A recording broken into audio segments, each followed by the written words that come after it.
I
And Zubimendi, you have earned an enemy forever. I will be watching Sociedad games praying on your downfall, you fucking emotional wreck, you fucking pussy. You're not even a man. You should give up your chromosomes. You're not even a man. You should go get a sex change because you're not a man. You're a pussy. Spent this whole time fucking gaslighting us all to thinking, oh, I'm going to miss the mountains of San Sebastian. Fuck Real Sociedad. I hope Real Sociedad lose every single game. I hope Real Sociedad get relegated. I hope Martin Zubimendi gets fucked in his career and they transfer him to Elche in the third fucking division of Spain. I hope they never select him in the Spanish top team. I hope every single plate of food that he orders in his fucking city has a bug on it. Fuck Martin Zubimendi.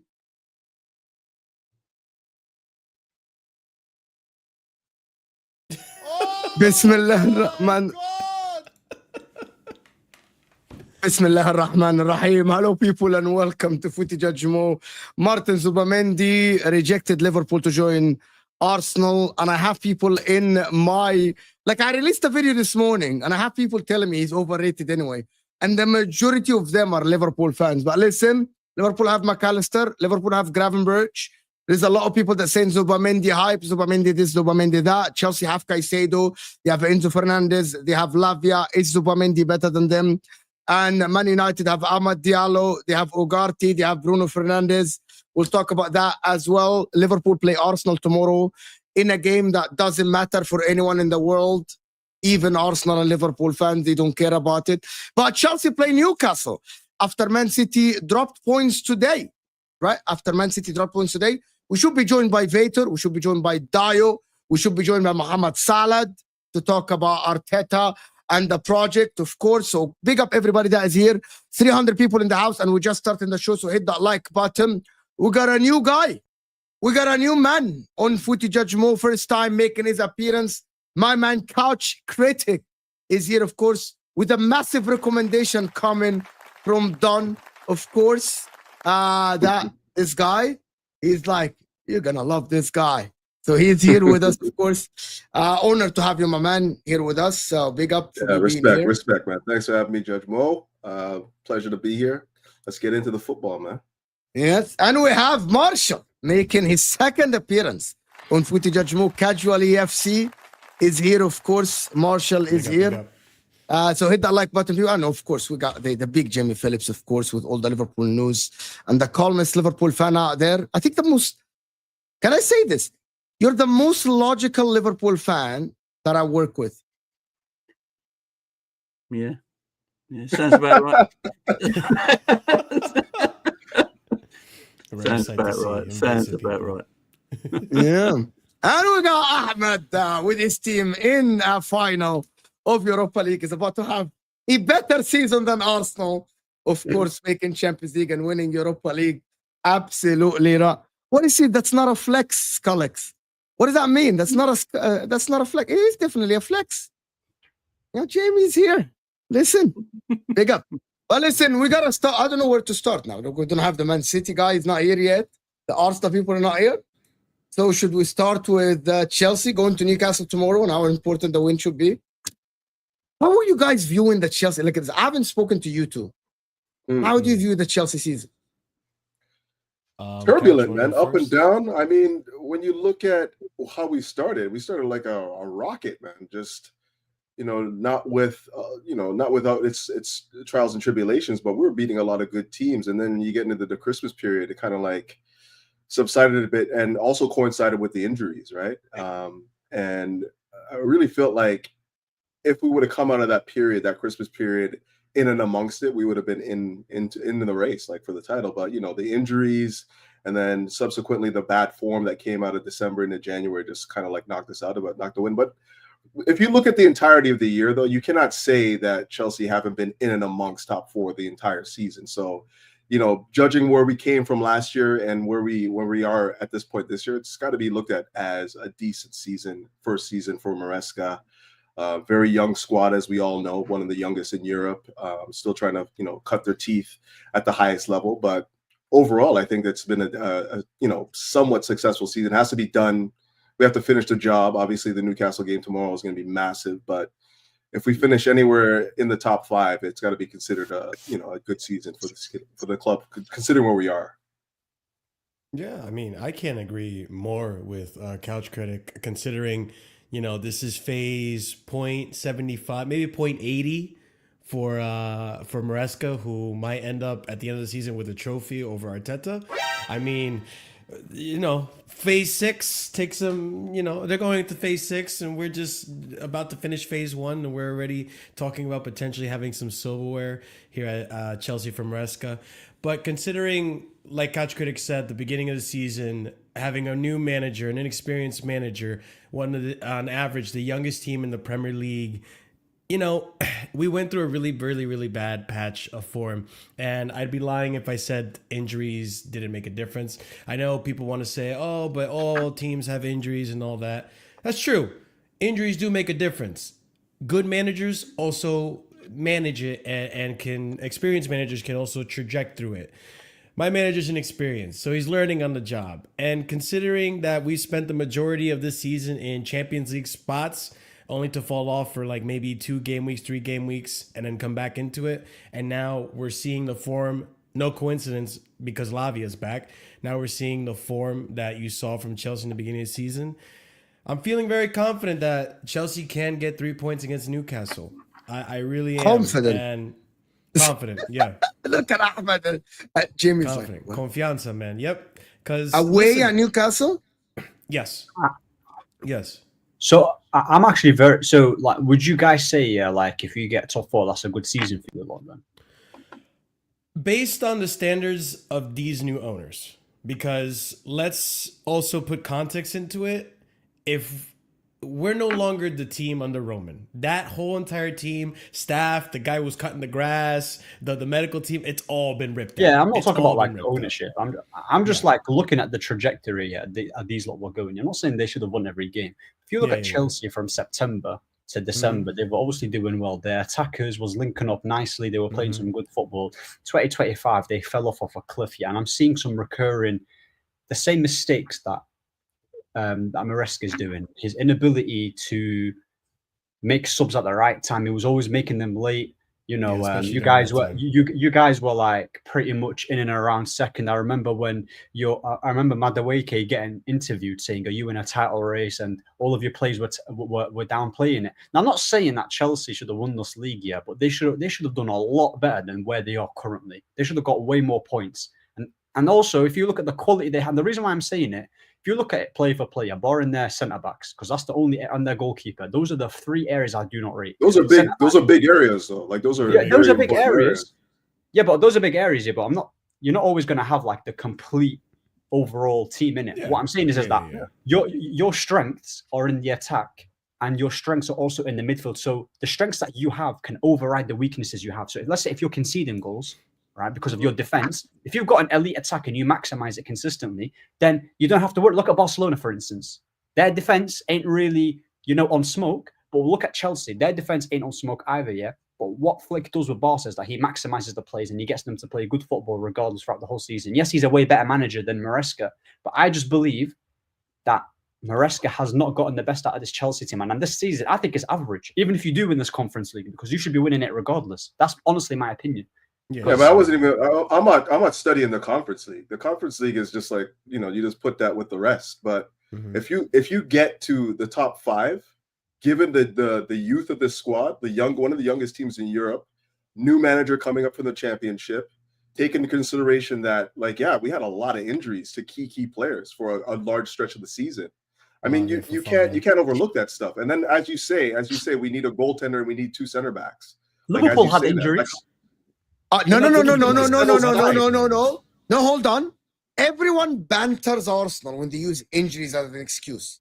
While Chelsea, who spent that much money, signed all these players, the first thing that Couch said is that considering the injuries, considering the circumstances, we have a good season. I said considering the youth Arsenal have a very young squad as well. Not even close. When you look at the starting lineup, Chelsea have not fielded a player over the age of 27 the entire season. But that's nobody's fault. Chelsea, you spent that much money. Yes. You spend that much money, right? On what? Okay, so whose fault is that? Jamie's fault? No, why did Jamie advise the board to sign? Who's placing blame? I'm just saying this is the reality of this situation. We have a young. So the reality of Arsenal is they had a lot of injuries. Yes, they recruited wrong. As Chelsea, they recruited young. Arsenal recruited completely wrong. Yeah. They didn't buy a striker. They didn't buy a winger for Saka. They didn't have a backup for Odegaard. I'm not here not blaming Arsenal. They completely recruited wrong, right? But no one is giving them context. I'm just trying to figure out why we're talking about Arsenal when we're talking about. I'm going to tell you why. Not you. I'm going to tell you why. Because your guy here, Marshal, in his speech, in his monologue, he is the one who said, we're about to have a better season than Arsenal. We're about to have we are. That's not me. That's not me, my man. But you did it. Not there's me. Also context to it, though, right? Like, because exactly. Liverpool, with Liverpool, right? Like, if Liverpool had an injury to Van Dijk, or if they had an injury to Mo Salah, we're talking about a completely different season for Liverpool. Same thing goes for Arsenal. Listen, as much as I don't want to give Arsenal excuses, I got to give the reality of it. If they don't lose Saka, their season goes totally different. It's their fault for not recruiting properly or a Saka backup or not giving Nwaneri a fair shot. But when it comes to us, like, yes, we spent a lot of money, but even Couchcrtic will probably agree with me. The recruitment hasn't been perfect. A lot of that money has not been spent on the first team like it should have been. We should have had a backup to Lavia. Why are we relying on just Nicholas Jackson and his backup is an 18-year-old from La Masia? Like, these are like the parts of the team, of Chelsea team, where the recruitment has failed, but we spent so much money on it. Why are we relying on an injury-prone Wesley Fofana? Like, Wesley Fofana being injury-prone is no surprise. He came that way from Leicester. But he's supposed to be one of the players that's supposed to be the spine of the club. We're lucky that Moises Caicedo and Enzo Fernandez have been pretty fit. But if one of them fell, who are we going to rely on? Cassidy early in the season, or Keenan Dewsbury Hall. So, like, the recruitment hasn't been perfect. Ahmed said it, like, no one's team is perfect. But when you look at the money and where we spent it, it's sure, you got some good players in Caicedo, Enzo Fernandez, Palmer. Cool, there's some good spends, but there's also some pretty bad spends. And you look at the bulk of that money, a lot of it's been spent on a few youngsters and not properly backing the first team squad. Yeah, but if you look at quality-wise, you shouldn't even be chasing top 4. Like, honestly, like, you should be, if I'm basing it off like player for player, should be comfortably third at least. Comfortably third. I mean, we've been comfortably and like, you can talk about recruitment, like you recruited badly, but all of the capitulation that Chelsea have happened have come from managerial like decisions, like in-game management.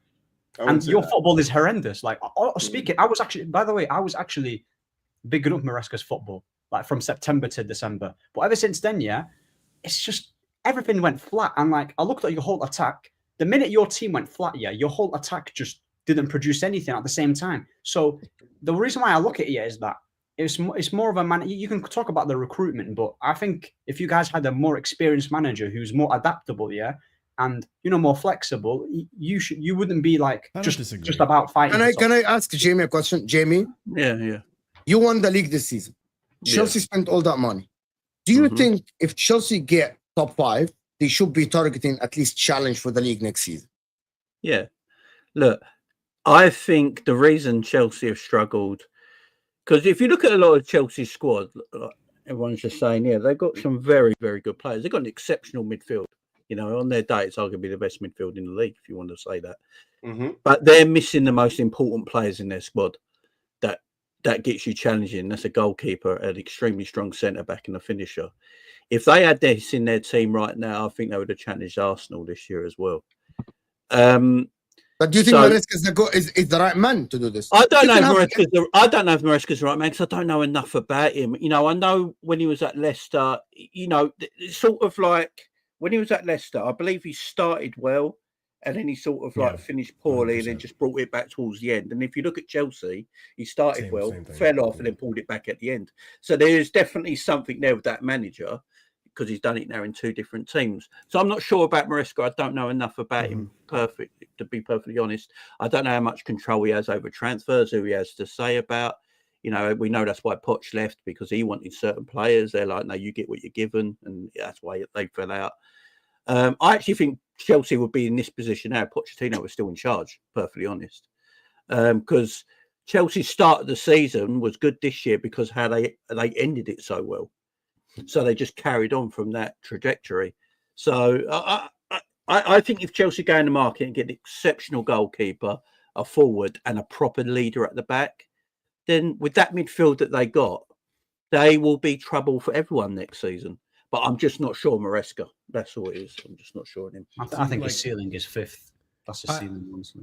Look, it's possible. I'm not going to disagree. This is only the first season, and everything you guys have said about Maresca is right. Like, there's the inexperience. There's the Leicester season and how it turned out, and it's almost like a mirror image of this season.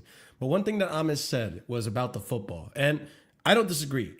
Since before Lavia was fit, the football has been horrible, and it was to a point where I'm like, okay, I just want results at this point. But, and this goes again back to the recruitment. It's no coincidence, and this also goes to criticism of the manager, like maybe not being flexible, being a little too rigid, one way, right? When Lavia is now in the side, the football looks so much more similar and scintillating like it did in the beginning of the season, and it's no coincidence. So I go back to the recruitment, like if we had a backup profile similar to that Lavia, maybe the football stays consistently entertaining and more exciting throughout the whole season, whereas this season we went on that lull coincidentally when Lavia got hurt, and that lull was the boring football that you're talking about, Ahmed. Because if you watch Newcastle tomorrow and so on and so forth, the games that he's been back, you see the football's more attacking. We're not creating more chances. Cole Palmer's looking better. Jackson's looking better. So on and so forth. And even Nani on the left is looking better. Like, our attack has improved again. And it's Lavia, and the recruitment needs to do better. In the summer, we have to recruit, or I think Isugo is supposed to be, or Santos is supposed to come in the summer, and they're supposed to be that backup to Lavia, that profile. So hopefully we can be more consistent next season. I think the biggest problem we're talking about, like when we're talking about like the recruitment and how the structure of this team is right now, is basically down to this. You have a manager that has a specific style of play. We bought a lot of players that don't necessarily know how to play that football, right? So when you have players that fall out of form, can't keep their level, can't keep their fitness, and you have to bring in guys like Tosin, you have to bring in guys like, I don't know, Dewsbury Hall, or they don't play the same sort of football that Dewsbury Hall is probably a bad example because we're playing them a little deeper, but they don't play the same type of football that you can get from the likes of Lavia, that you can get from the likes of Fofana. So as much as we bought a lot, I don't think that we bought enough to support what the manager wants to do. because when you're looking at squad guys shouldn't be playing more than like 3, 4, 5 games tops a year. And when you're relying on those guys to come in and give you multiple games over the course of a very busy schedule, it just brings the quality of the football down. So I think more than like judging what you see from Maresca, judge the recruitment. I have no doubt that a lot of the issues that we had this season come down to the fact that we just don't have a complete squad to suit the type of football that we want to play under this manager. You're bringing in guys to play positions that they're not comfortable playing. You know, we had Gusto playing last year under Poch, playing, you know, just basically a roving right back, and now he's inverting into the midfield where he clearly doesn't have the ability to, you know, diversify. He doesn't have like a well-rounded game to play that way, and he's being asked to play that way. So you're gonna steal him and then buy another guy then? But that's the problem. You just bought though, the guy in that last season. Well, so but here's the football thing, doesn't man. work like this. Like football doesn't work like this. Like, What do you mean? I'm gonna tell you, like, Okay. my guy Arne Slot this season. Oh, he Chelsea didn't buy have- players. What do you mean football doesn't work like that? Okay, so let me. Do you think they can keep doing this? Chelsea, They're gonna yes, run Chelsea out of can- assets. Oh, we're gonna So- buy again, no doubt. Mo, we have 20 players. We have to get rid of the books. We're gonna buy again. I counted the other day on my channel. 20 No. players. No, but you know how you said, like, when you bring in Lavia to the team, yeah, it's better. If you're playing poorly if you're playing poorly as a team, and you add more quality players into the team, naturally it's going to look better. So it's not about like that. That's Sure. just common. Yeah, so it's But- going to naturally look better. Like, for example, Can with I my now team- finish my point? Oh, go on. Is that possible? Is that possible? Go on. So Come on. because Liverpool got an Arne Slot that we all didn't know about, and he turned out to be a great manager, what he did is, yes, he didn't have the tools, but he made Gravenberch work. He made someone like Szoboszlai work. Enzo, if Chelsea, why I pointed that, if Chelsea got a manager that is more experienced, that is very good, right? He would have gotten the best out of Malo Gusto, and instead of actually making Malo Gusto look worse, and instead of Cole Palmer looking worse, and instead of waiting weeks and weeks to get the best out of Noni Madueke and Pedro Neto. Like, you guys are like looking at this, and I'm like, yeah, Enzo Maresca's new and everything. So is that the right manager? I don't think so. He played good football in the beginning, and then he fell off. And you guys know why. It didn't work. The inverting from Malo Gusto didn't work. You needed someone to support your winger, right? Cole Palmer in the middle, it took way longer time to work, and it worked for one game. It worked in the beginning of the season, and he fell off. From December, he had 1 goal and 1 assist until last game when he scored the penalty. Right? That is, and people, I know, I speak with Don a lot, and Don tells me it's on Palmer, he misses chances.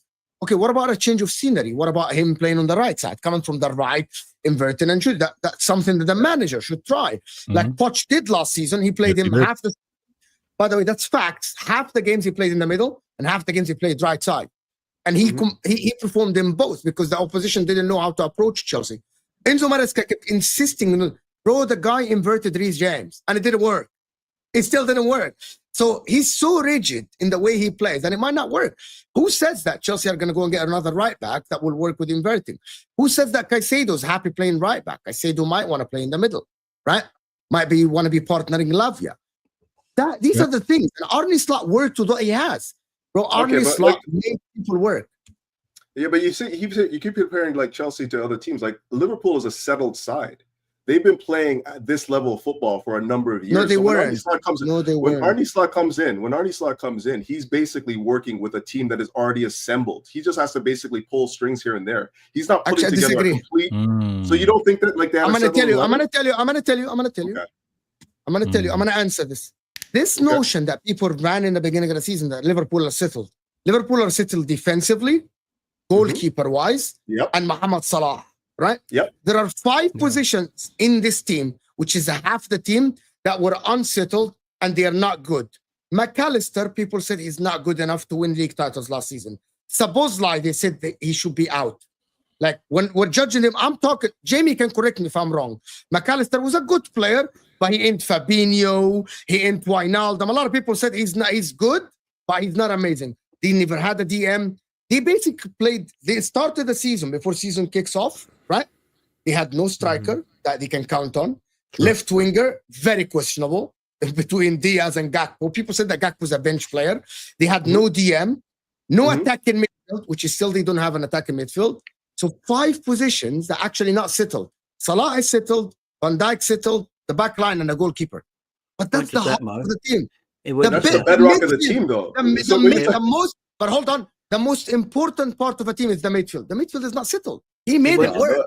I mean, you have a settled back. You have a settled back, like a championship back line and a goalkeeper. Yes, that is the foundations to build a championship. They are one of the team. best defenses. I think the foundation is the middle.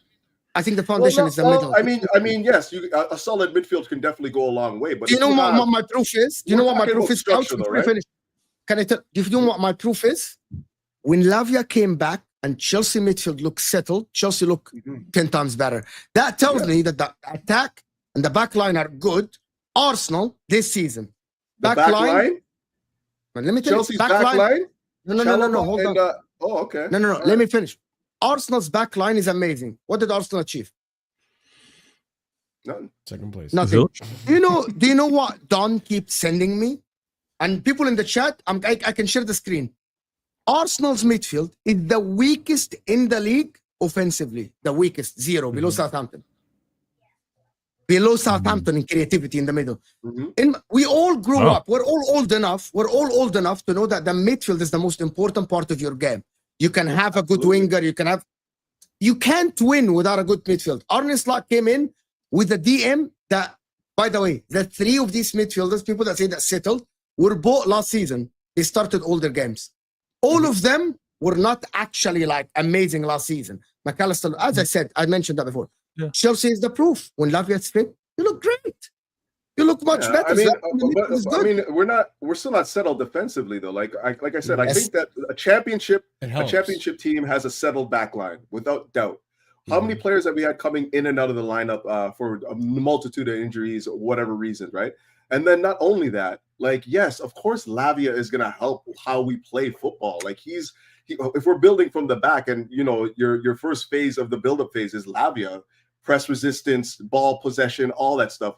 Yeah, you need a guy like that. But keep in mind that with the way Chelsea play, like people say that, yeah, we conceded the 3rd fewest goals. It's not because we're rock solid defensively. It's because we have a possession-based system that allows us to keep the ball. And when we're not under pressure, we're not under pressure from offenses as much as some of these other teams that play a little bit more up and down. We're a little bit more settled in possession. So yeah, that was all Maresca's system. The fact that we're 3rd, the fact that we can keep possession, you know, and be press resistant when we are pressed. But I don't think for a second that we have a goalkeeper or the back line that is settled enough to challenge at the highest level of the Premier League. And if that's what you guys think, then I think that you guys are underestimating what it takes to win the Premier League. It takes a rock solid defense without question. 100%. Of course, the midfield helps. There's no coincidence that I'm looking at the stats right now. Liverpool have the 2nd best defense in the league right now. And with that defense, sure, the defense alone isn't going to win you league. But you have Mo Salah, who is top goal scorer, I believe, in the league right now. He had 28 goals. Like when you have, and Chelsea don't have an out-and-out goal scorer right now. We had it with Palmer last season, and that vanished and that diminished this season. Whether you want to blame it on Palmer, Maresca, the system, a combination of all 3, that's up to you to decide. But with Mohamed Salah and a short-up defense, you have a combination right there. Like you keep clean sheets, you keep 1 goal difference, or you keep yourself in the game, and you have a Mo Salah that can score you 1-2 goals here. And then with that, Arne Slot has maybe 5 assets, like you said, Mo, to work with. Like, okay, let me figure out the midfield. Let me figure out a best combination to make it work. Mo Salah, you have liberties, freedom. I won't have you defend. I'll have someone else come back there and take your position, defend that flank, and we'll make the most of it. And that comes with experience. Like, I'm not going to disagree here and say that a more experienced manager comes into this Chelsea side and makes the season maybe look a little bit better than what it is right now. But I have what I have right now. He's on a 5-year deal. And based on what I have right now, with the experience that he has, I can't complain too much. He's kept me in top 4 for most of the season compared to my last manager, which... I am not a clown. He was out in press conferences saying he wasn't a clown. So, like, at the end of the day, I'm content with this. Is it enough to push me to challenge next season? We'll find out when he has no more excuses, the proper recruitment and all that stuff, if we do the right to where it's his system. And then we'll see. Then next season I can sit here and say, like, okay, he's not the guy. We need to get a different manager. But for now, he's doing all right. Let me do this. Hakai Vibes is saying Arsenal will be back next season. Get the likes up to 1,000. Guys, we have 750 people here. Can we get a little bit of more likes, guys? Can we get to at least 500 likes or 400 likes? The like button hit they actually help the channel massively. They go to the next viewer. So thank you, guys. Appreciate you, Hakai, for the super chat. Something happened. I don't know who's texting me. Jamie is saying, oh, yeah. Wi-Fi is dropped. He's going to be back. Yeah. vATOR, what happened? With Chelsea? No. vATOR, are you cheering my team on tomorrow? No. Why would I do that? You know, because Oil Brothers and all that, right? Were you cheering for me today? No, you weren't. So don't talk about Oil Brothers. No, don't do this. Don't do this because you were not cheering for me today. And if you were, it didn't work. What happened today is another precursor to the eruption of City fans that are going to be losing their minds. This is Southampton, man. This should have been a clear cut. Let's get this 3 points and move on. Everybody's losing their minds, and I get it. I get it. Haaland started too. Now look at this copium, man. What copium? Have I said a word yet, Ahmed? This is copium. Have I even said a word yet? Bro, starting. Look at this guy. I smell the gas. No, there's no gas. This game was a game we should have won. Even the starting 11. I don't care which City fan complained about the starting 11. This starting 11 should have still. I know Diaz complained about low blocks like what Arsenal do. I know that for a fact. Oh, he was so rattled, by the way. It was so funny. So funny. I know Diaz complained about low blocks. So hear me out then. So right. Ruben Diaz want people to play City, Southampton, dead last in the league and attack. Is that what he's asking for? Like, are we asking oppositions to play a certain way so we can win football matches now? No. Let's just playing a low block doesn't mean that you have to play attack. That's not what he's saying. He's not saying play attacking football, but he was surprised at how deep that low block is. I'm never going to complain about that. I actually take it as a sign of respect. Teams that don't play a low block against Manchester City, I'm like, you're being disrespectful. You should be. 100%. You know what I mean? Right. Yeah, absolutely. 100%. You see Pep. When you play a low block, you respect City so much that you play a low block. 100%. Yeah. Right. So I'm not sarcastic. Why are you laughing, Couch? Why are you laughing? I'm not sarcastic. You have a smile. You have a smirk in your face. That's my rest face. In your face. That's my rest face. And keep in mind, Chelsea versus Southampton was 9-1 on both legs this season. Low block, nothing. Low block, nothing, man. I don't think they would have shown you a low block. No disrespect. No one's showing. I'm pretty sure they did. They tried at least. They did, dude. Yeah, okay, all right. Well, we can go back and watch it. But listen, there's no excuse. There's no excuse with the draw today. That 11 should have gotten the job done. It was unfortunate to see a Haaland just getting back to things, not getting the service needed. I like what I saw from Doku. I didn't like what I saw from. I'll be honest with you. James McAtee is a player that's come through the academy. He's now returned to us. And for a player that wants to remain here at the club, he's not showing enough. And again, everybody that were doing videos that were saying, ooh, look at the transfer rumors. KDB said he wants to remain in the Prem. He might be going to Liverpool. And all those videos these Liverpool fans were making about wanting KDB. There's a reason why Manchester City and the board have said KDB, we're moving on. He can't do it game after game after game. And he wasn't able to do it because, again, this 11 should have gotten the job done, but you also saw on how he's not that KDB level. We've had a week to prepare for this game. And he was misfiring shots. He was misfiring free kicks. He was misfiring some easy 1-2s. So this is another example on how we're going back to the drawing board and have to fix up for next season. Sorry, Ahmed. Verts is out. 26 shots, only 5 on target. What's up with that? Verts is out. Verts is going to Madrid. So the problem is, every time Verts is going to Madrid. Are you sure? Sorry. He's going to Bayern. So he's going to Bayern. He's going to Bayern. My point about this, do we think this City will win the league next season? Everybody's saying it's a full-on conclusion. Not with Haaland up top now. Okay, Ahmed, you need to stop this. I've got Wait, I've got it. Hold on. I've actually got it. 1 sec, yeah? So you know when you played Forest and you lost 1-0 with Yeah. Callum Hudson-Odoi, you obviously started Haaland, yeah, right?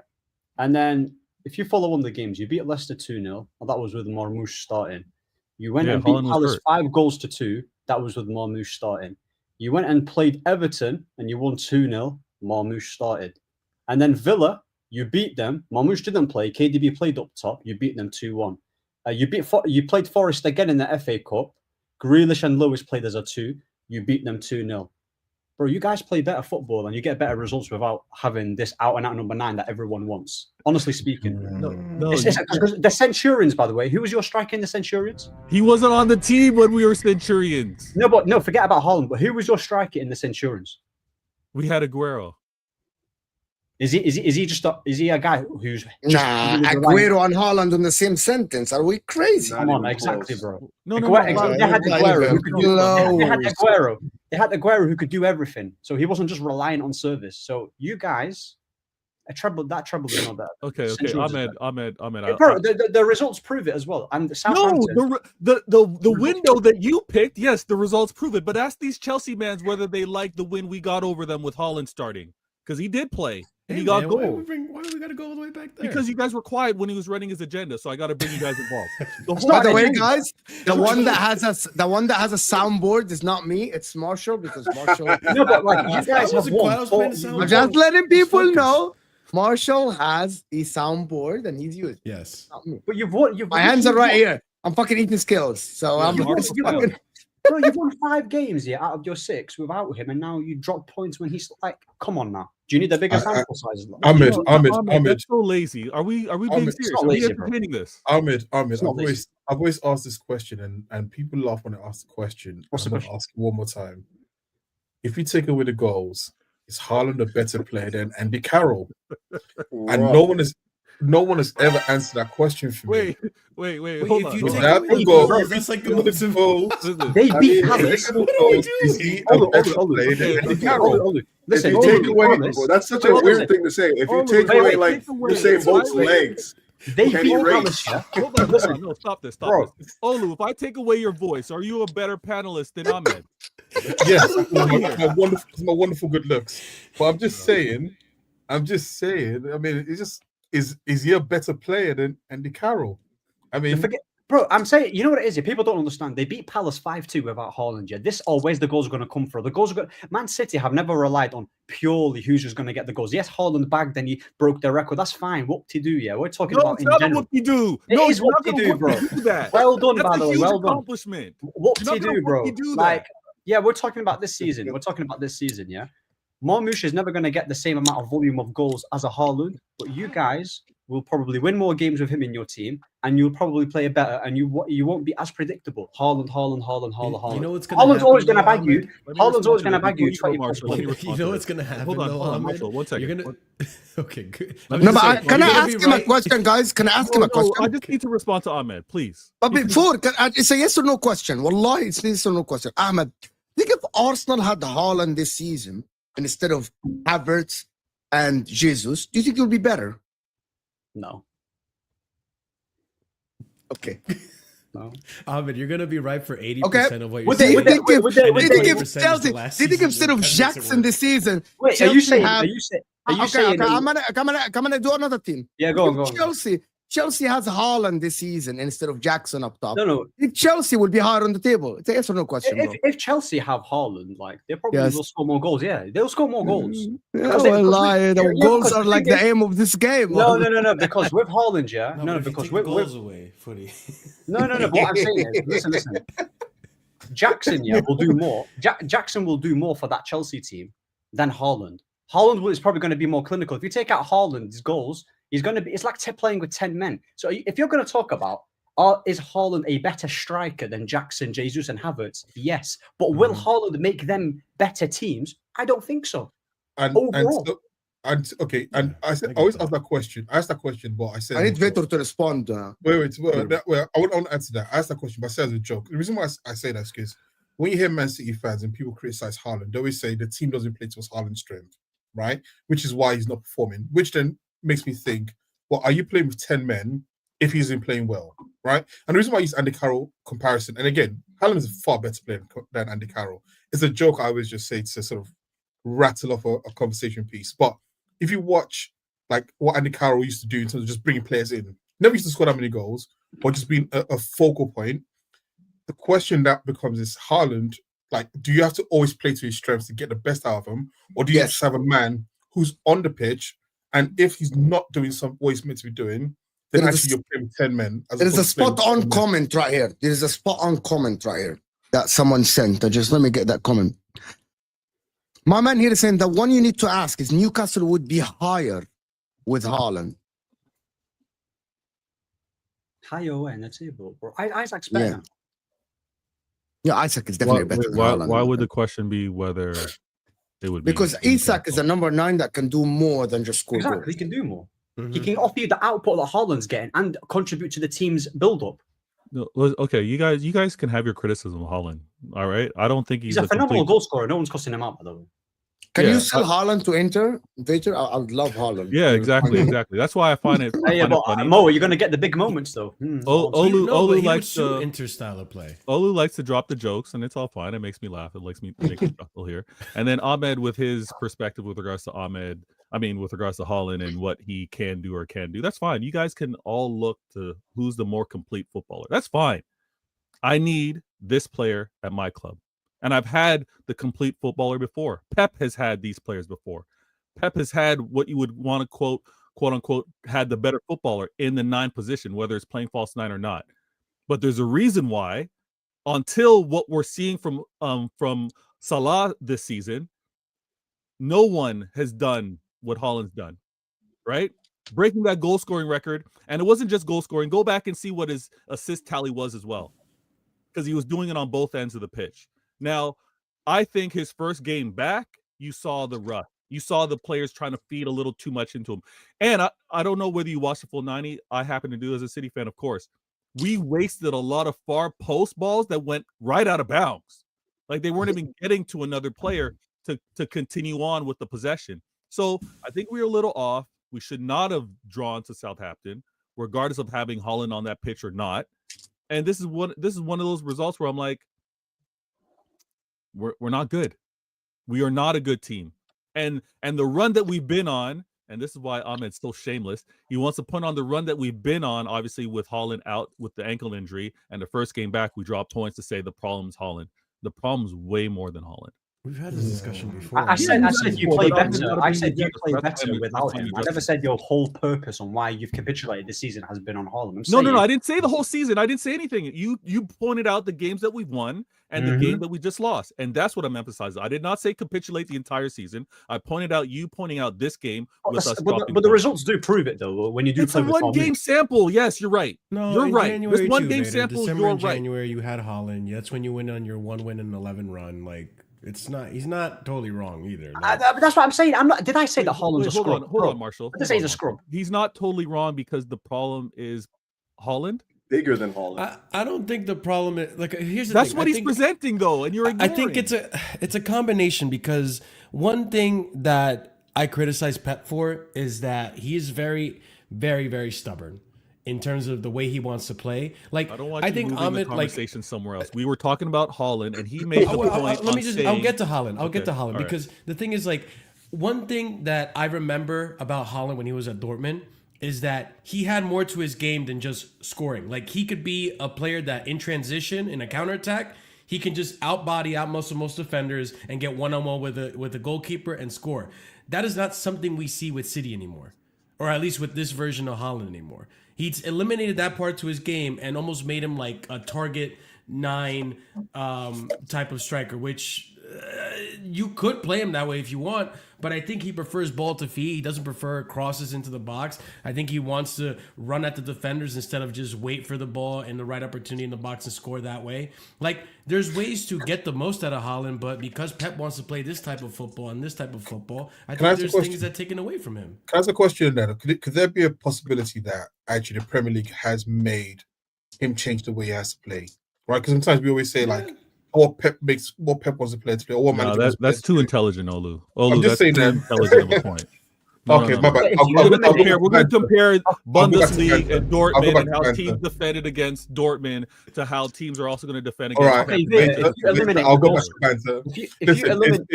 Is Haaland a better striker without the goals than Peter Crouch? I'm just going to ask the question. No, but the thing is, if you That's like, disrespectful, though, if man. you look at his goal scoring, yeah, no one's going to. I thought Couch would say this is respect to Peter Crouch. Yeah, Peter Crouch was actually. He was going to say that. I have no love for Crouch was Crouch after actually what he did to decent for it. It Jamaica. was actually good. So It what was I'm actually going good. to say. But vATOR, if you look at Haaland, yeah. I just told you, obviously, the games that you won without him when you had Marmouche. If you eliminate his goal scoring, yeah, you can say that's the big part of his game. As a footballer, do you think he possesses more strengths or weaknesses? As a footballer, do you think he in terms of weapons, yeah, does he have more strengths to his game or does he have more weaknesses? Because if you take away Benzema's goal scoring, if you take out Lewandowski's goal scoring, if you take off who else, Harry Kane. Does he have more strengths than those players I just named you? I don't think he's currently better than those players in terms of a complete football. So do you think it's worth building a team and playing to this wholly through Haaland? Yes, they want a fucking treble building around the man. They won That's the treble pinnacle of because football. they won the treble. Pinnacle. Ahmed, they didn't win the treble because of Haaland. It doesn't matter. The best thing Man City did in their history. I'm going to tell you guys something.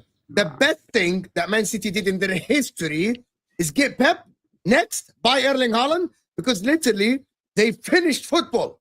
Winning a treble is finishing football. This is it. It doesn't matter how they did it, Ahmed. It doesn't matter how. That's because your striker Lukaku just gave it to them. No, that has nothing to do with it. It's true though. It has nothing to do. Ahmed, Man City with Man City with the best team in the world. In the team, they won the treble. They smashed Real Madrid by 4. Not only Rodri, one player. Foden was cooking as well. Ahmed, don't be like this, Ahmed. You're not the best team in the world because of one player. There are Erling Haaland fucking got 50 goals that season, bro. 36 only in the league. About his goals. You guys are talking about his goals. That's a big part of the game. That is a big part of the game. I just named you games. I just named you games. Ahmed, can I ask you a question? I named you games. Wait, hold on, not Olu. Dio, sorry. Whoa there, buddy. Listen, not a black people look the same, you know. Listen. Nigerian. Bro, I just named you games. People are saying, oh, goals. I've named you games where City have scored loads of goals, i.e. the Palace game. They scored 5 goals without him. Haaland will always be a good goal scorer, and he will always be amazing and phenomenal at that. But what I'm trying to say, if he, for example, leaves Man City and they persist with Marmouche and they get other players around him, Marmouche might not get the same amount of volume of goals. But it's not like they're going to miss Haaland's goals because they'll score goals everywhere. So Ahmed, let me ask you a question. Ahmed, let me ask you a question. I'm going to ask you 2 questions. No, just 2 questions. So question 1 is, out of if there were 100 goals that Haaland could score in a season, how many, if you had 100 chances, how many % do you think he would score? 30. Yeah. Goals. What is the percentage that you rate his, like, if he had a chance, you know, let's say he had 5 chances in the game, how many do you think he would score? 3. If he had 5 clear-cut chances, 3. Yeah, 2 or 3 for sure. And 2 or 3 day, maybe 5 in it. Yes, so he had a very high percentage of scoring. Now, what's the essence of football? What is the essence? My second question: what's the essence of football? We played as young.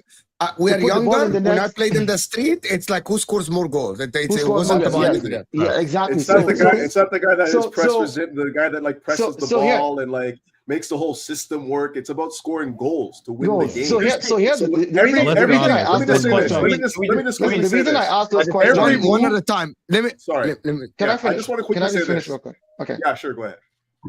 Now, I was saying the reason I ask those questions is just to point out the fact that if you have a machine like Erling Haaland who scores goals, you build around him. Forget it. Don't argue about it. That's not something you argue about. Like if I had Erling Haaland on my team and I'm a manager, I'm building around him because I know that out of 5 chances, he'll put 4 away. So I will give him those chances available to be able to put the ball away and win the games. There's no, let me compare him to Harry Kane. If he's not scoring goals, okay. If who would you rather have? Right, Lewandowski, who will score 2 out of 5, or Haaland, who will score 4 out of 5. It's a no-brainer. It's a no-brainer, you know. So to be fair, it's kind of it's just unfair to say. I mean, of course, Haaland's one of the greatest finishers. He's one of the best strikers in terms of scoring goals. But the most efficient. Harry Kane might not score 4 out of 5, and Lewandowski might not score 4 out of 5, but because of his presence others will score 2 or 3. Do you know what I'm trying to say? Because they bring more to the game. Yeah, that's fair enough. I understand scoring goals is the essence of being a striker, right? I completely understand that.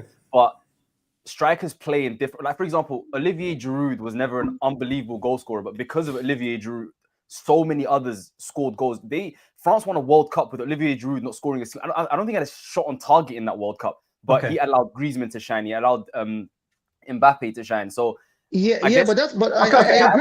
I get Couch. Can I get Couch's point? Just one more thing. I agree. Can I get Couch's point? Let me just finish my point. So I agree that the essence of this, I agree with Dio 100% that the essence of football and the brother in the top right corner, that goals are the most important thing. But and Erling Haaland's incredible. He's the best at it. But strikers have different attributes, and if you can build a team in another way, it's also possible. Football isn't played in one way, and players, you know what I'm trying to say? Having an Erling Haaland, you're always gonna have a great chance. By the way, you increase your chance of winning significantly, especially if you're a good team. But if you're a not so good team, you might want someone like Giroud or a Kane that bring other players into the game and make others better. So it's just about bully. No, hold on. Can I get Couch's point? Can I get Couch's point? I was just gonna basically piggyback off the brother who's not displayed right now, but ultimately I look at football like this. Like if you have a striker that is a finisher, like an elite level finisher, and the tactic of the football team is to fashion the last move for him to be the executor, then you have like his value is that to be a finisher. You know, like everything that we're building around him right now is for him to be the finisher, right? So like Timberwolf said down here, like it's not one way that there's not one way to accurately play football and produce wins. The bottom line, isn't that what you have there, Timberwolves? Right? Wait, okay. No, I'm not. Guys, I gotta go. We're not gonna stay too long. I have to move on. There are other topics as well, but so I need to get vATOR as a City fan to the last take. But I'll go ahead, Ahmed, and then vATOR, please. I just want to make one point. Yeah, Real Madrid, Kylian Mbappe. Mbappe scores loads of goals. Last season, they played Rodrigo and Vinny, who will never score the same amount of goals as Kylian Mbappe. They won the league last season. They won the Champions League last season. Mbappe's getting all the goals, and Madrid look a lot worse. Now, I'm not saying Mbappe is a rubbish player, but it's not just about scoring goals. Is the goals affecting the team in a positive way or in a negative way? And with Mbappe, it's affecting them in a negative way because they might not even win this league. Hold on. Let him finish. That's what factually speaking. Okay, I'm just gonna say this. You are right, but factually speaking, the goals that Haaland scored affected Man City positively because before Haaland, they couldn't win the Champions League. Factually speaking, Haaland came in, broke the record, and they won the Champions League along with the treble. So factually speaking, Ahmed, you can say that for Real Madrid. For Man City, it affected them positively. Go ahead, vATOR. That's a very valid point. That's a very valid point, by the way, because they could have Hosselu, and I mean, let vATOR talk. Last year. We're gonna say Mbappe is not better than Hosselu, but the point that I liked the most was when you said goals affecting them negatively or positively, etc., etc. The response was vATOR. Go ahead. Yeah, I love these conversations. I love these large panels. When Ahmed wants to come through with the agendas, I'm cool with it because this point that he wants to emphasize, he could not say a word last season. He could not say a word the season before that. But this season, with him injured and with the fall off, he's going to point this out. Bringing up this Real Madrid example as well with regards to Mbappe, who are they missing in the midfield? Because I'm seeing a lot of similarities with regards to who's missing at Manchester City with regards to someone keeping things cooking, keeping things flowing. So you can have your criticism of Haaland. He's not a complete footballer. I get it. But he is the most efficient goal scorer I've ever seen. And at the same time, one of the brothers on here said it's the final action. Yes, he's not part of the buildup. Yes, he's not keeping the connectivity. But if it's the play and maybe 30% or 40% of the play is to get to him in that final third, I'm going to take that because he's that nice. But again, there's different ways to play the game. I'm confused by what happened while I was away because I'm confused by it. We were discussing if we take away the goals, is Haaland better than Emil Heskey? And we don't know yet who's better, if it'll be Haaland or Heskey without the goals. So I think I'm saying Heskey. Yo, Haaland at Dortmund was a very good player, by the way. I don't know let's just log off and never come back. No, I'm not gonna lie. Pep has a way of taking every juice out of a player, innit? But Haaland at Dortmund was a very different player. He used to need to play. So was Kai Havertz. He need to play. Where was he at before Dortmund again? Sorry. Salzburg. Huh? Salzburg. Bro, he dunked on us at 18, 19. Bro, he was a different player, driving with the ball from the halfway line, cut it. Like, he had a different essence to his game. But this terrorizo, Pep Guardiola just sucks every bit of creativity and flair and excitement out of every player. But that's Flair another and Haaland. That's a great conversation. Yeah, we'll have that. Yeah, players have been elevated under Pep, is what you're saying. Big. Some players other players. But anyway, conversation. We need to talk about something else. We're just moving on to Zubimendi. I want to ask Jamie first. Does it matter for Liverpool fans that Zubimendi chose Arsenal this season over Liverpool of last season? Maybe I'm one of the only Liverpool fans, but I don't care. Really? I literally don't care. Last year, I would have cared. Speaking like a man that just won the Prem. We was in for him last year, but he said, "No, I'm trying to stay." Liverpool. I don't blame him, fam. No, Liverpool. Have you seen where have you seen the city that he lives in? Imagine swapping that for Liverpool. At least London's a bit different. You feel me? Why would I get the London thing, but at the end of the day, I'm not too. Can't blame him. I'm not too bothered where he goes. And to be fair though, Mo, you know why you can't ask that? Liverpool don't attract players of that caliber, and they don't keep players of that caliber. They never have. You feel me? Of what caliber? Of Zubimendi caliber? No, I'm saying like great, like good potential young players. They might get a Salah from Fiorentina that many people are not into, or Van Dijk from Southampton when they overpay for, but they're never gonna get like a underpaid. No, they got Xabi Alonso from Real Sociedad, and he was. And as soon as he hit his prime, where did he go? Are we talking? Suarez from Ajax. 3 years later, where did he go? You got Coutinho from wherever. 3 years later, where did he go? Hang on. Are we talking? Are we just talking Premier League era? Academy let his contract run down and left. Are we just talking? Hang on. Are we just talking? Because I don't know why this has gone so mad. And Fernando Torres as well. That's another one. Fernando Torres. The second Chelsea came in from him, he left. Every player that Liverpool get, you get them like 19, 20. The second they hit their prime, they're out. That's just Liverpool. I'm trying to work. Is this just Premier League era only, or Liverpool? Is this just Premier League era only, or Liverpool? I don't care about black and white TV screens. I'm talking about in the last 20, 30 years. I do, because I'm 43 years old. I'm not 12. So, like, you're probably a lot older than me. You're watching TV back then, and I don't know. I'm talking about last 20, 30 years. Yeah, but that's stupid talk, man. It's just stupid talk. All this is stupid. I'm talking about in my lifetime. I don't care if players come and go. There's more to it. I mean, I don't care about that. If you did, then maybe you'd have more Premier League. I don't care about that. It's about winning trophies and stuff like that. So I don't really care. I don't care if someone wants to be here for 6 years, then leaves after 6 years, and their prime is finished when they leave, like Fernando Torres. He left and he was never the same footballer. I don't care about that. If they're here for their prime at Liverpool Football Club and then they leave and they're not the same player after they left, I don't care, because I've had the best of them. Yeah, I don't think no players ever go to stay at a football club all the time for their entirety, most of the time, especially in today's football. Sorry, Jim, can I jump in as well? And I agree on that. I mean, I always say, when people talk about like net spend and so on and so forth, I always say the best team. Happy birthday, by the way, Olu. Oh, it's not this. My birthday is like in a month's time. What's going on? Isn't that what I'm reading behind you? Happy birthday! Oh, that's my daughter's birthday. Happy birthday! Happy birthday! Happy birthday, daughter, man. She's 6. She's 6 today. Or yesterday. Happy belated birthday to you too, though. Thank you. No, but I was going to say was that like the best teams always tend to let players go at the end of the career, right? So it doesn't really matter. Like usually, like when people talk about net spend, I'm like, well, the reason why net spend for the best teams is so poor because most of the time they get the best out of them. But I think the argument that Liverpool don't draw players is incorrect, because if you look at it, given the current team, right? You look at like Virgil van Dijk, which is 80 million. I mean, most people would have wanted Virgil van Dijk, and they go and keep him probably to the end of his career. Look at Alisson, the same thing as well, right? You even look at someone like Konate, who's a really top class player. Like I mentioned, Xabi Alonso, we've had Coutinho. I mean, I think there is a narrative that's been created about Liverpool, which we all know the clip that's created, or that was said, but actually, if you look at it objectively, Liverpool have been able to bring in really good top-class players. Maybe not like the best in the world. And maybe obviously what's happened with the likes of, what's his name? Caicedo. But exactly, all those things have sort of made people think a certain thing. But actually, you don't win, like, was it? Is now two Premier Leagues in, 6 years now? And you don't also win a Champions League in that time. No. There's 2 Premier Leagues in the last. I know that, It's also two Premier Leagues in the last 40. To be honest with you, the only team that in the Premier League that attract the best in the world, battling others, right? Man United at some point when they signed Pogba, Bro, Man and United, then later, Man United and then hold on, and then later, Man City. Hold on. Can I just say something? Salah, just gonna Liverpool. So childish. Okay. Hold on, yes.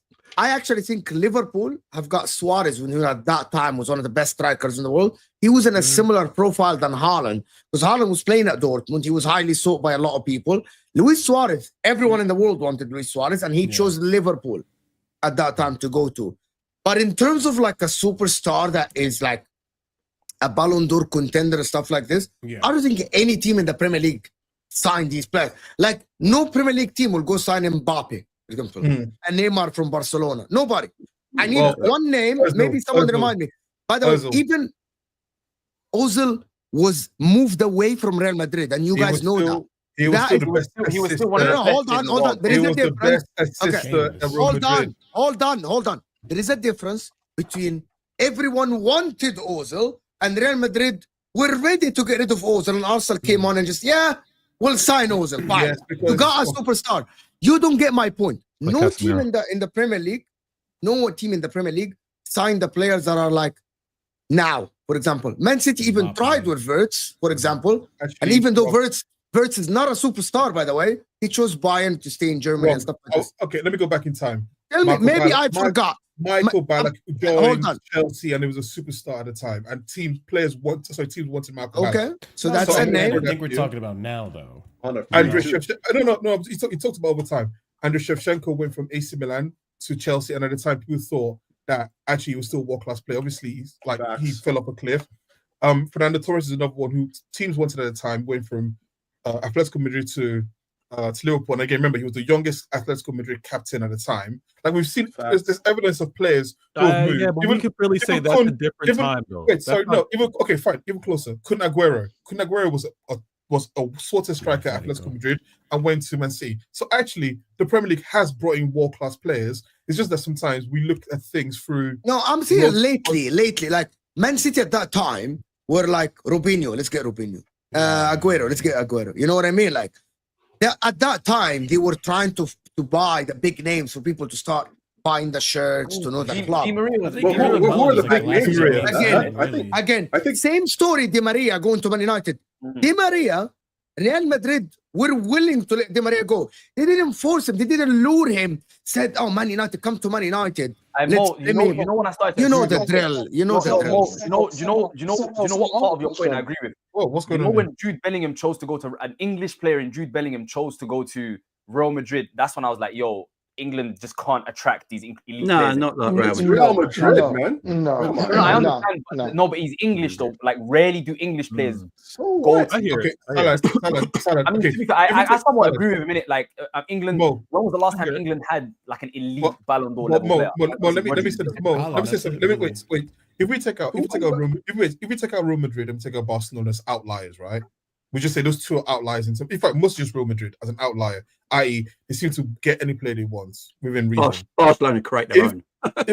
Right. If you say a Premier League team goes against any other team in La Liga, who do you think the player is going to go to? And you could say maybe Atletico is another one who might be able to draw. But actually, the reality is most Premier League teams will draw players than that's the Liga only because teams. of money, though. That's only because the Premier League is so much richer.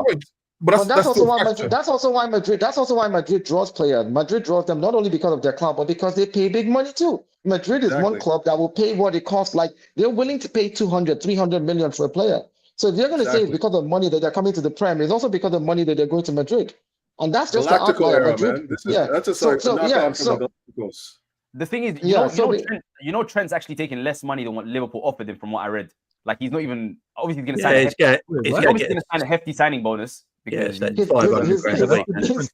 the difference. Signing bonus, exactly. Look, see, there's ways around this contract. I think a lot of times we look at it in one track and we're like, oh man, do you know what he's going to sign for his rights, his image rights and his endorsements? You don't know what that deal is. Hundreds of millions. That deal might be could be a 60-40 with Madrid, where he gets a 60% on his image rights used anywhere by the club at any time, which means every time his face shows up on TV, every single time his image is used, every time he's in the newspaper and advertising, whatever it is, any brand that uses it, he's getting paid. So he will take a lower pay cut, but you don't know what else he's signing on the other end. I want to just let me do this super chat. Fonzie's saying Haaland is Haaland without the goals. Fair enough. Fantastic super chat. It's catching on. I'm telling you. Fantastic super chat. If rivals want Arteta to stay, then it is telling it has gotten to the stage like all rivals wanted Ole Gunnar Solskjaer and Erik ten Hag to stay at United, who were both bad managers. We're going to talk about Arsenal now. Fonzie, Salah is an elite yapper. He's not. Salah is great. He's world class. He's world class. I'm not going to lie. I will be objective with every single football topic ever. But when it comes to Liverpool, hey, listen, we're outside. That's why, because I've done no. Why? Hang on, I just want to know why. That's all. There's no reason. I mean, fans being the main one, obviously. You know what I'm trying to say. Okay, well, I'm not like one of them. Yeah, but the thing is, you can't hate Liverpool because of their fans, but when glaze Arsenal at the same, because they're both annoying. So you kind of like. No, I think Liverpool fans are the worst. Personally, but then again, it makes no sense in it. Okay, listen. First and foremost, anything, Arsenal are more annoying. 1 second. You can't ask a football fan why do you dislike a football team. I mean, you can choose to like. Wait, is it the team? Unless you're a United fan, I don't need to explain myself. I don't like this. Unless you're a United fan. I woke up one morning and decided this is a team that I decided to hate. Okay. Can I ask a question to everyone? Can I ask a question to everyone? Yes, Jamie. So, would you rather have all the pool in the world but not be successful, or be the most successful English club ever and have no pool? Absolutely the second option. Ooh, yeah. Thank you. So we'll move on. Absolutely the second option. I mean, I hate Liverpool with a passion, but that's a mic drop right there, man. But they're not the most successful club in England, though. But they're not. We are the most successful club in England. Guys. We're the most successful In the Premier League era, you've got one more than Leicester and Blackburn. Guys, I need to explain to people something. I need to explain to people something. We are 9 people here. I normally don't do 9 panels, but there were circumstances for this show to be 9 people. It's late responses, waiting for this, so I'm asking this person, I'm asking that person. This is why. So we need to a little bit manage how we speak over each other, right? It's very hard. But listen, I want to move to the Zubimendi thing. Does that mean Arsenal are serious? By the way, there are just news that just dropped now. Gyokeres, they are actually looking like they're going to get Gyokeres as well. Nice. Does that mean Arsenal are serious, or everyone just gave up on Arteta and all the shit that has happened? Only took them 6 years. I think Salah should start. You have my opinion. Whoever said it took us. Whoever said it took us. Somebody said it only took them 6 years. Who said that? Yeah, it only took you guys 6 years, Dayu. As in to get a striker. Who? To get a striker. Be serious. To get a striker. Oh, okay. So I hear you. It took us 6 years to be serious. It's taking you 22 years to catch up to the amount of total trophies I have. So keep on. Just carry on. I'm sorry. How many European trophies do you have? I said total number of trophies. I said, listen. You want to. And this season, I might finish with a trophy, and you might not have any. Hold on. You want to segment it to European trophies only, and that trophy? No. I said total number of trophies in my cabinet supersedes yours. You've had 20 years to catch up. You've not caught up. So when you catch up to the number of trophies that I have, Man City has caught up. But I am catching up, right? No. Well, take your time. You've had 22 years. This season. So let's talk about Zubimendi. Let's talk about Zubimendi. I think that the announcement in January, when they actually did first announce in January, and a lot of Arsenal fans were saying things like, "Oh, the only reason that they're doing this is because they're trying to cover for their lack of no signings this January. They're trying to make sure that the Arsenal fans are placated." That's what people were saying. That they don't believe it's a lie. We're not going to get him now. Now that we've gotten him, everybody is shouting, "Oh, it's a PR stunt," and I'm like, "What is this nonsense?" Isn't it a surprise that after the Champions League and all the Arteta out? Hold on. How can it be? I'm just asking. I'm going to respond. I'm literally asking questions. I'm responding to your question. I said it was announced in January that they were going for Zubimendi and they were going to get him. That they had already agreed for stuff in January. February, it was said again in February. So if it happens now, why is everybody surprised that it's happening? What does great timing mean? Let me clarify something to you, right? It is really the end of the season already, literally. Clubs are already talking about players and where they're going to. Man United is talking about Cunha. There's teams talking about Gyokeres. There's people talking about where players are going to move to. Meanwhile, this particular deal was already started in January. So announcing it now, I'm not surprised. I think it's a good signing. I think it's a good signing. Sorry. Let me just quick. I think Zubimendi is a great signing.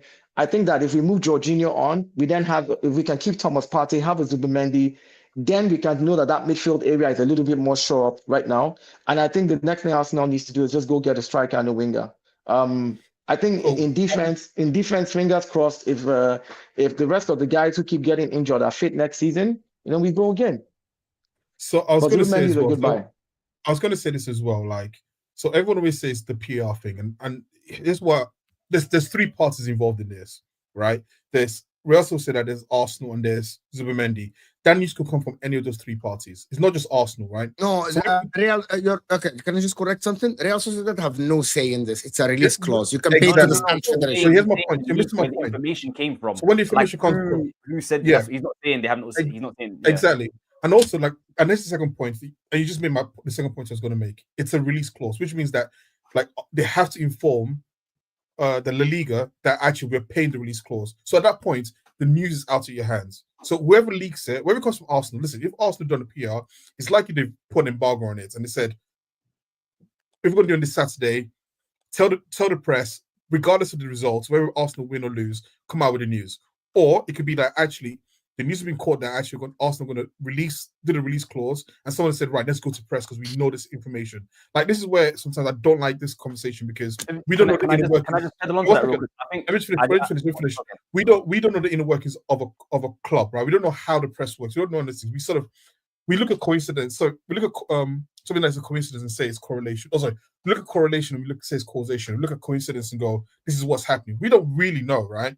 So whether whether Arsenal have done it or whether it's come from Spain, we didn't hear from any of the people who wrote the article who released the news.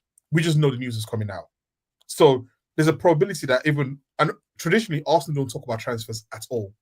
We don't talk about transfers at all. So that's why it feels a bit weird to me just to say it's PR. No, can I just pedal on to that? I think if anything, I think it's most likely that it was either Zubimendi or Sociedad because there's only 2 games left of the season. Obviously, he's been there since he was a kid, etc. So to give him that a goodbye rather than the end of the season, so maybe the final home game or whatever the case, that's probably the most likely situation. There's a lot of transfers like that being announced this week and next week. So players that are leaving can get that final goodbye and that final home game, etc. I think that's more likely than all I have to say is that it's losing 4-0 at the current moment. Can I get all I have to say that it's losing 4-0 at the current moment. You know what's funny? I want to have a different conversation, Dio, a little bit about this. Just 30 seconds. Sorry, I just want to say the same people talking about this agenda of Arsenal PR machine are the same ones who say Arsenal never get any signings across the line. They never ever talk about their signings because they're never going to get it across the line. And these same people, all of a sudden, now that there's news about Zubimendi, have turned around to say, oh, it's PR. But this is the same Arsenal that they say, oh, don't know how to get players across the line. Don't talk about their signings. It don't make no sense. It don't make no sense. I think 2 things can be true at the same time, though, right? It's not. You could have agreed the signing and got it. When was the last PR that Arsenal did? But it's no coincidence that you guys just fell out of the most important game of the season, which is the Champions League, right? And everyone's Arteta how. You got Arsenal fans crying under YouTube channels and all that. And now, let's tell them Zubimendi's coming to calm things down. Hold on. Let him finish, Dio. I think 2 things can be true at the same time. The internet agrees with me. But also as well, I was going to say, in January, what are we doing? Dio, we can't hear you. Dio, we cannot hear you. And also, listen, I agree with you from an outside perspective, especially if you don't support Arsenal. You're going to look at it and go, well, for what you think is that it's a PR thing. And listen, you're fine. If it was Man United doing the same thing, have that cynical point of view that's, hey, listen, this has happened. PR, so I can. I'm doing PR, right? But I'm just what I say is that in terms of this, Arsenal traditionally are not a team who talks about transfers. Transfers happen and then it gets reported. We don't usually talk about. Yes, it does. Arsenal do not talk about transfers. Go and look Okay, at it. stop. You guys I am. No. Forget that. No, we Forget weren't. that. Over the last 2 years, the Calafiori saga has run 4 months. The Moreno saga has run 4 months. Benjamin I Sesko, think- remember Can I Sesko? hold that? Let me finish. The Declan Rice saga has run 4 months, even before the season ended. The Declan Rice Nah. until they didn't get it until Declan Man Rice from City. January, Hold to be on, fair. but guys, I'm saying facts. Declan Rice saga has run before the season even finished. When he was playing for West Ham, until Man City came on and put a bid, that saga ended. Right? I'm just telling you what happened. The Havertz saga, back and forth, 70 minutes, 75 minutes. No. I remember. Don't forget, 75 Caicedo didn't only reject Liverpool. I'm just saying. Let's not forget that either. They rejected Arsenal. Sesko saga ran until the Euros ended. Lots Euros. And then, see. so what you said, Olo, okay, can we move on from this, Olo? Because factually it's not true. Not true. Olo. It's factually true. You know what? Next time, you know what? I will bring the evidence next time. I just told you the evidence over the last 2 years. I just told you the evidence. You told me your point of view, and I will show you the facts. No, that's not a point of view. Okay, hold on. It's a Olo, point of view. okay, we're I'll not prove going to argue over. Olo, I hate I- when we argue over facts. That is not a point of view. I am telling you what happened. You can interpret it the way you want. Mo, can I just say something really quickly? And I want to go to this argument to a different story. Oh my God, guys. He doesn't. Mo, the first time Fabrizio tweeted about Calafiori was the 7th, like about Calafiori and Arsenal, was the 7th of July, 2024. The deal was done by the 20th of July. I don't care about. Okay, see, you're getting Fabrizio. Fabrizio doesn't tweet. I'm talking about the first time. When the first time, I don't care about Fabrizio. Rumors happen all the time, though, Mo. Yeah, rumors are always. You know what I'm trying to say? Rumors are hold on. Evidence Putting too much weight on Fabrizio. There's always rumors. In the face of evidence, there was a concrete link from the. I am gonna respond to him. The only concrete link is Fabrizio. Guys, no. Okay, hold on. Sorry? No. Okay, in Italy, hold on, Ahmed, hold on, Salah. In Italy, and all the journalists that kept talking about Calafiori to Arsenal like Calafiori, that is not coming out of nothing. That means the club of Olo, please don't interrupt me and let me finish. I stopped. It is all about when teams say, like for example, Man City with Wirtz, that fucking started in November. But then it even started before the January. Because why? There were links. There were people talking about Wirtz to Man City. That didn't come from nothing. That's called the transfer saga. Again. By the time, no, okay. It's I'm not going to talk to you now. Like a saga is a big like. I said you're throwing words out there. Wait, let me say this. I said there are three parties in a transfer: the selling team, the player, we're really and the arguing buying over something that is no. fact. You just said in Italy, which means that Italian press, which would like to get it from Italian clubs about what's happening. That means there's a saga. But it didn't come from Arsenal, though. What Olu said is that Arsenal don't normally talk about their transfers. If the other team talks about it, then we understand that. But no, that's all Olu said. And then you said, no, Arsenal talk about their transfers, but you're saying Calafiori emanated in Italy. The news started in Italy, not from Arsenal, not in England. So Arsenal generally don't talk about their transfers. Maybe the other team or the players' agents or whoever else has links might start talking about it, but it is what it is. The club on its own never really says much, because they don't really get what they want anyway half the time. And that's but we also know the clubs talk through others. The clubs talk through journalists. There's a reason why Fabrizio has a career and why he gets slid some of those envelopes. Like we know. Listen. I hear you, vATOR. I hear you, vATOR. I hear you. But he just said, vATOR. He just said the story started in Italy. If it started in Italy, all I'm saying is it didn't start with Arsenal. Arsenal did not talk about that transfer first. Is all I'm saying. I'm not saying that people don't talk about the transfer. That's the difference. Okay. I disagree with you guys. Guys, you pick and choose whatever you want. I'm gonna end it here. You pick and choose however you want to talk about the signing. If Di Marzio is reporting that Arsenal are interested in Calafiori, for example, that means it's a saga. If Di Marzio reporting, that mean it's a saga? Like you're using the word. No, don't mind these. You're using the word don't mind these so incorrectly. Don't mind them, innit? You know, it gets long. I know debating with Arsenal fans is very stressful in it. So like it gets like. But anyway, moving on to Zubimendi, because this is going back and forth. This is going back and forth. I need to do, guys. I need to do the literally. Like I need to use the super chats before we actually go on and continue with this. Big up Ryan, thank you for dropping the 20 piece. Salah saying football before the modern era doesn't matter. He never said that. Maradona is the only reason why Napoli is relevant. So if football doesn't matter before the modern era, then his pathetic club aren't relevant at all. Yikes. Can I respond to that? No, I'm putting it on the screen. Someone paid £20 for you not to respond. I just want to know if I can respond to that. You know what I'm trying to say? Absolutely, you can. It's crazy because in 2005, when they won the Champions League, we were in the 3rd division of Italian football, and we're gonna match your league titles in the last 2 years this year if we win the league. So how it's crazy that you won two league titles in 35 years, the biggest club in England, blah blah blah blah blah. I went to Series B, came back up, and I'm winning the same number of league titles as you in that same period of time, which is kind of crazy. But yeah, cool. Modern era, Maradona, etc. Whatever you want to, however you want to say it. But 2 league titles. Yeah, it works out. All right. Yes, cool, Dio. I know that I will be back. Blaze is saying 12.5% of Chelsea trophies are shields. 35% of Arsenal's, by the way. Blaze. Before, listen, go and do that same research before that Russian guy who has all that old By the way, this notion doesn't matter. I don't know. The reason why this thing doesn't matter. The reason why I love this is that basically you're using recent, which is fine. Listen, history is history, recent history, far history, so on and so forth. But do that same recent history. Do that same 35% and correlate across all the trophies and tell me how many shields of Arsenal's in comparison to Chelsea's, because I like the stats. I just want you to be more. W is for my guy. WUH, my guy. Would you all say? You're from the south. Say because the Premier League is basically has the universal English language that almost everyone knows, as compared to La Liga that peeps might know only Barca and Real Madrid. I'm talking league recognition, clubs draw players.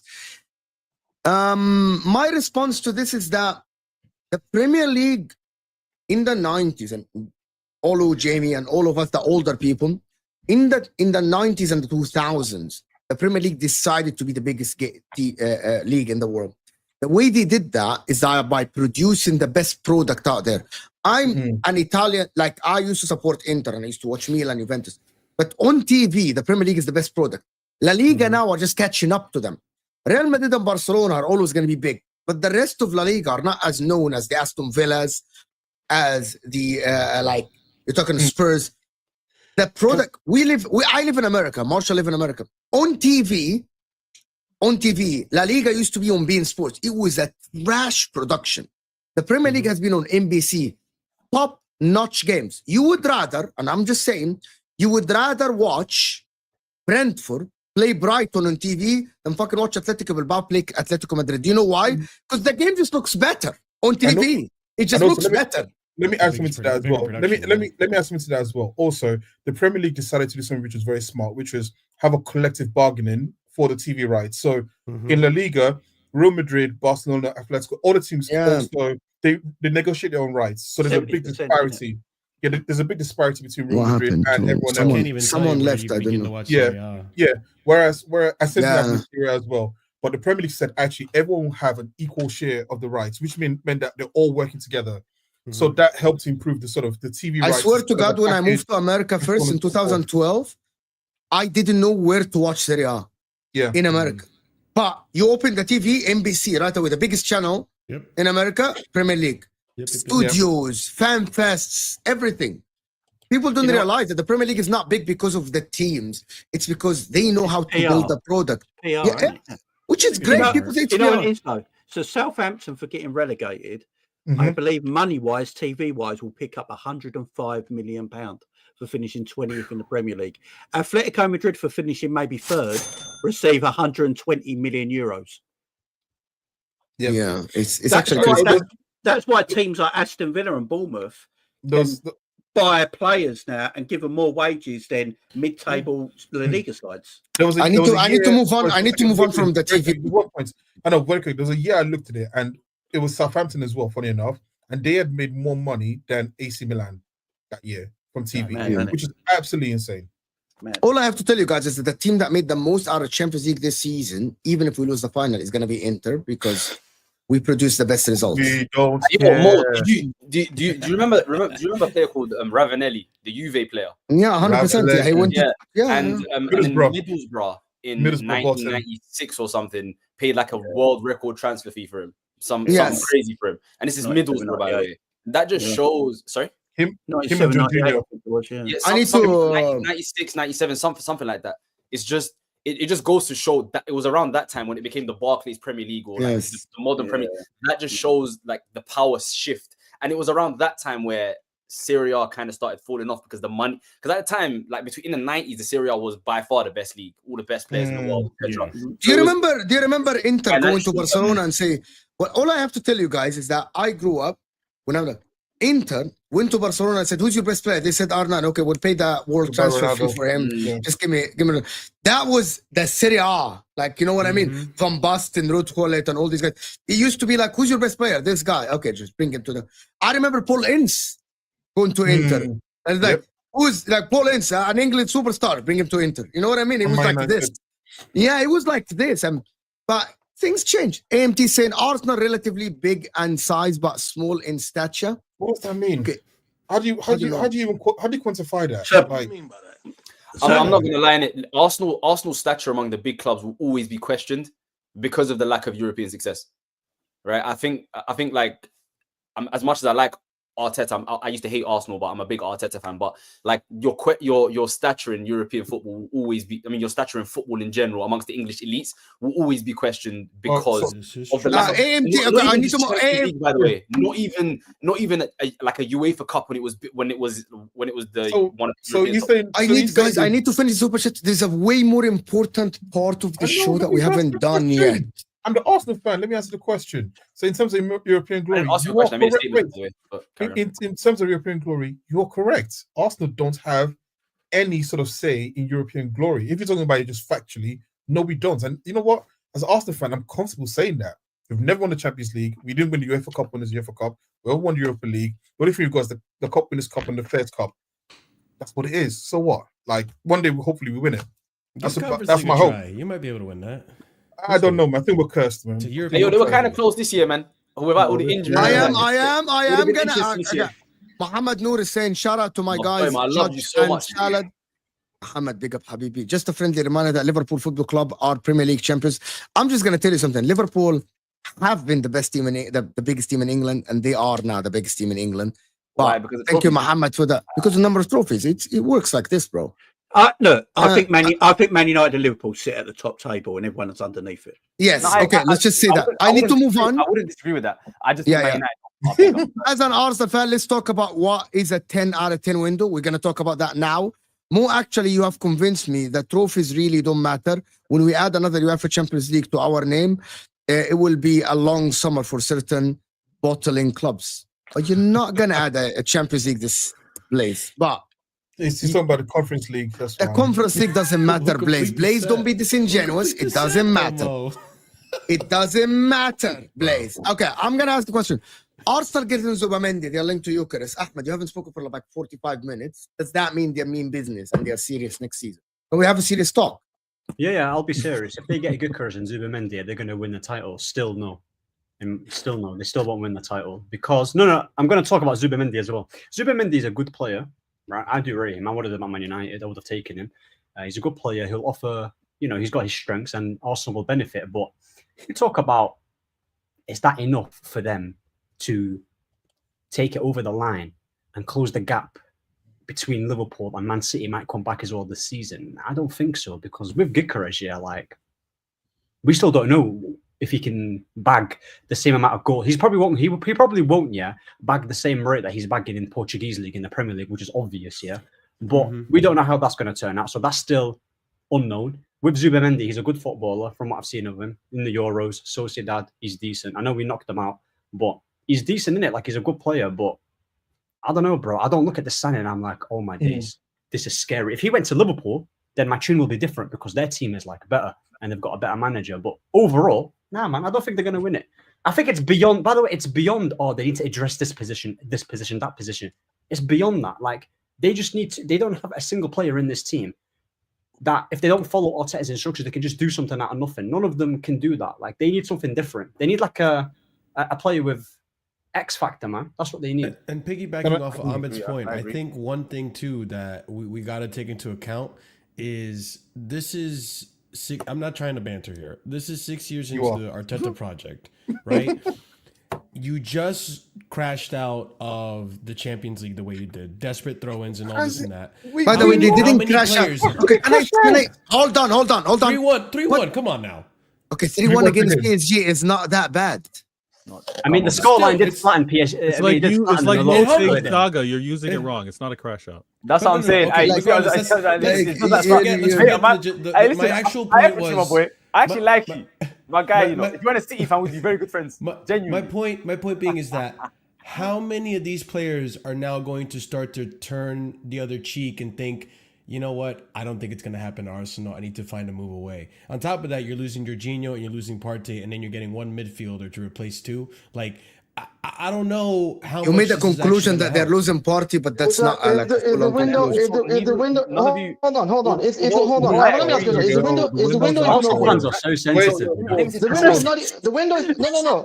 It's no. We have to talk. No, listen. We have to talk with common sense when we talk. No, we need to talk with common sense. The window is not even open, and you're concluding that because they've just announced one signing, that's the only signing they're going to do. Like the window hasn't even ended. No. But you no, listen. But what you said is you're going to lose Jorginho, you're going to lose Partey, and you want to sign only one person to replace him. Like the window hasn't even closed. You don't know if they're going to sign 3 more midfielders. You don't know if they're going to choose to sign 1 striker and 7 extra midfielders. So to sit here and just say that when the window hasn't even officially opened and it's not even closed yet, it doesn't make any sense. But Dayo, I look at the history, right? When you needed a striker, when you needed a midfielder, when you needed a winger, you got 3 left backs. Like, the math is mathing. Like, there's this consistency here. When we look at how your windows move, now you have another director. We have to see how he moves. And I agree. I agree with you that when we needed this, we got that. But that was a different. That's not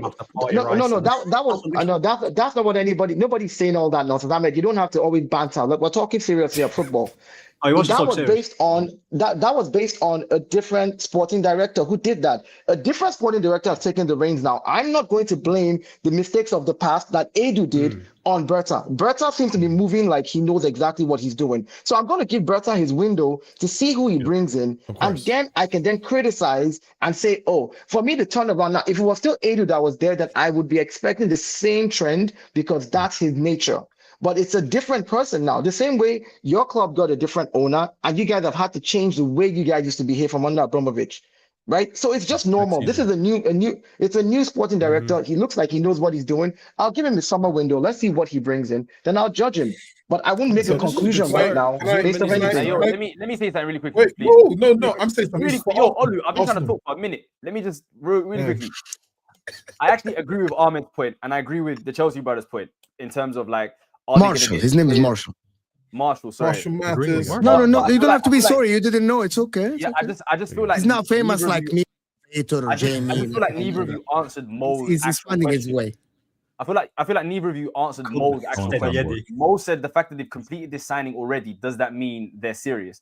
I think it does, because they've started their business very early, and if they continue like this, which I think they will, and I've said this like last summer when they failed, I think this summer's this is a make or break type of summer for Arsenal.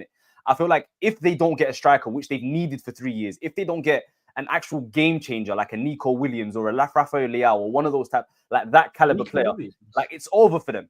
You know what I'm trying to say? So like as Dayo said, I think you kind of need to give this guy a chance. But the fact that they've signed someone of this caliber already, right? It's a good start. It's a very good start, because to get this signing over the window, like Zubimendi is not a joke. It's not a 10 million signing from Southampton. This is a 60 million signing from Real Sociedad, a player that a lot of he's a sought-out player. Yeah, exactly. So the fact that they're going this big, this early, before the window's even open, by the way, suggests that they are get this out of the way because it's an easy one. Now go on to the ones where you need to negotiate your fees and stuff like that. I think that's where their head is at. So I think yes. What's the biggest? Can I say this? Can I say something before? So Ahmed is about to crash out, right? So I need to pause him so he forgets the point he's about to make. I'm going to ramble for about 5 minutes till he forgets, and the hate is going this hard. No, I'll say this: like, if you're talking about is Arsenal being serious? I mean, I think every single club who has a transfer strategy and that's executing it. You have to take the seriousness of it, right? Now we will judge what that window looks like at the end of the window. I don't think we can do it now. I think it's kind of unfair for us to do it now, right? If Arsenal go and sign Zubimendi and that's it, like we did last year. Like last year when we brought in Sterling, for example, I was pissed at the end of the summer because I was like, there's no way on earth where our only game changer from an attacking standpoint we brought on is Sterling, right?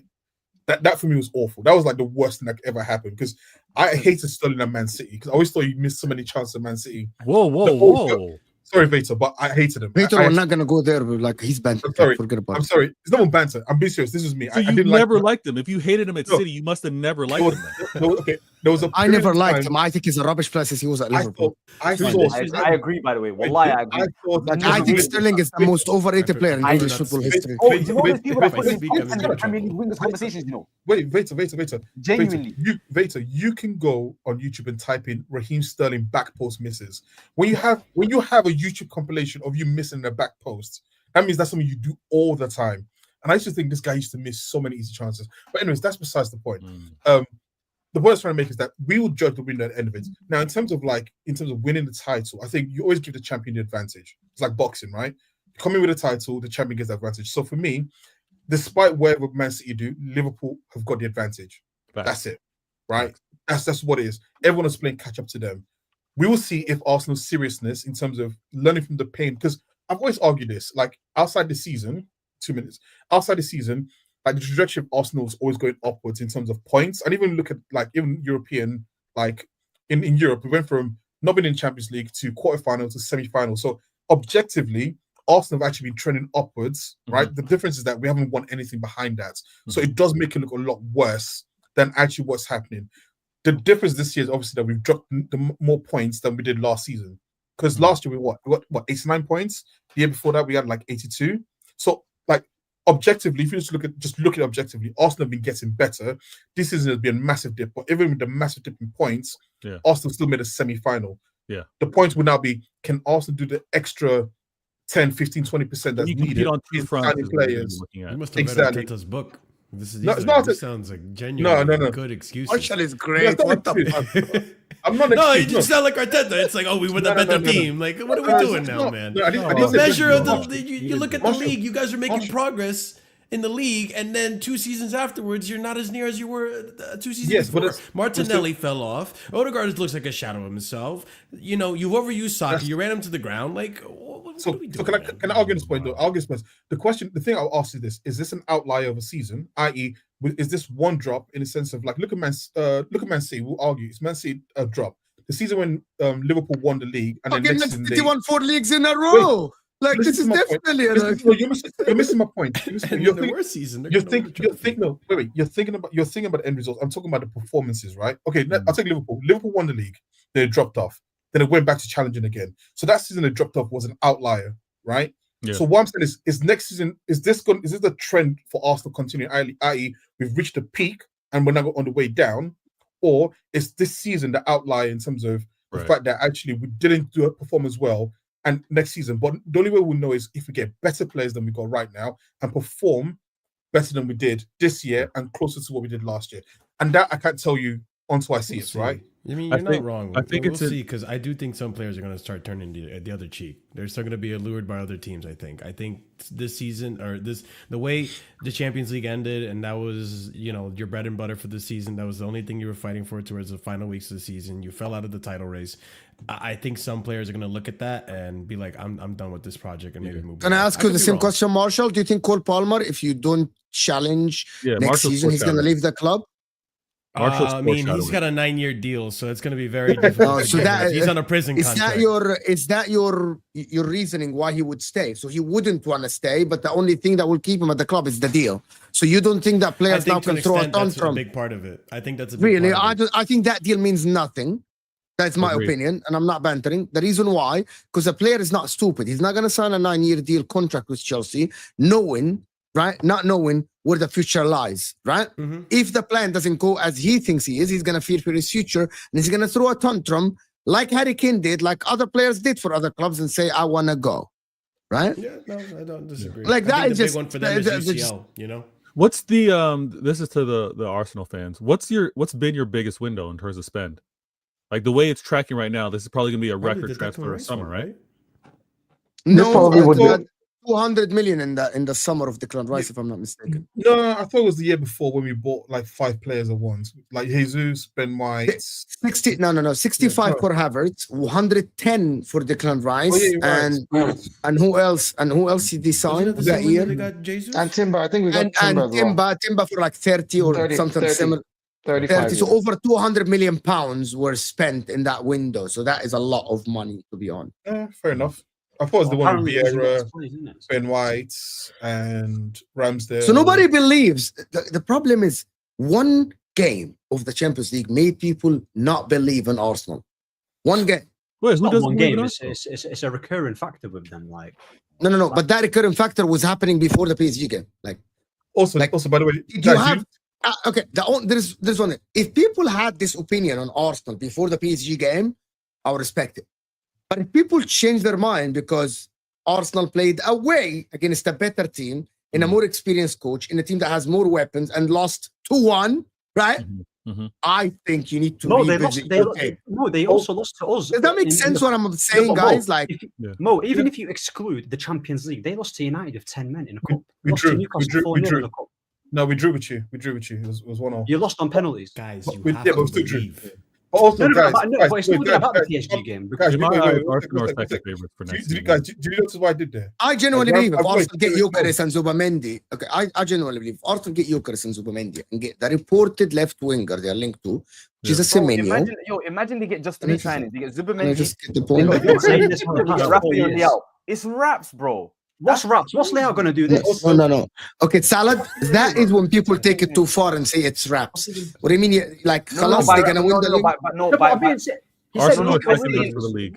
By saying it's raps, I'm not saying they're going to win everything. I'm saying as in they're going to be a legitimate competitive team. Which You've been saying that since 2023. I've seen your tweets. I'm talking me. Yeah, you. Not me. Mo. I've been saying. Mo. Have I not been saying on here for the last 18 months? I think this Arsenal team is not that great. The only thing that's keeping them well is Arteta. Get him, Ahmed. Get him. You won't. No. Okay, you guys don't get it. Salah have been doing streams with me for 2 years. The same thing he's been saying every single stream with Dio, with Jamie. These players are not great. It's only Mikel Arteta is making them look that good. They need a lot more. I'm not even saying to be able to be a great making team. them look good. I'm saying the structure. The structure is why they're competing at these levels, bro. If you look at the game against PSG, maybe 3 players only that started that game get into that PSG team. That's and which are the 3 players? Saliba, Declan Rice, and Bukayo Saka. That's it. Rice gets in that midfield. You're having a lot. I mean, possibly for one of maybe Fabian Ruiz. He probably gets with Fabian Ruiz. Rice over Ruiz. You're joking me, yeah? First of all, I swear to God, I don't like engaging with you in any other. You're joking me, by the way. Rice is better than Fabian Ruiz. I didn't say that. Listen, Mo, chat to your guy, man.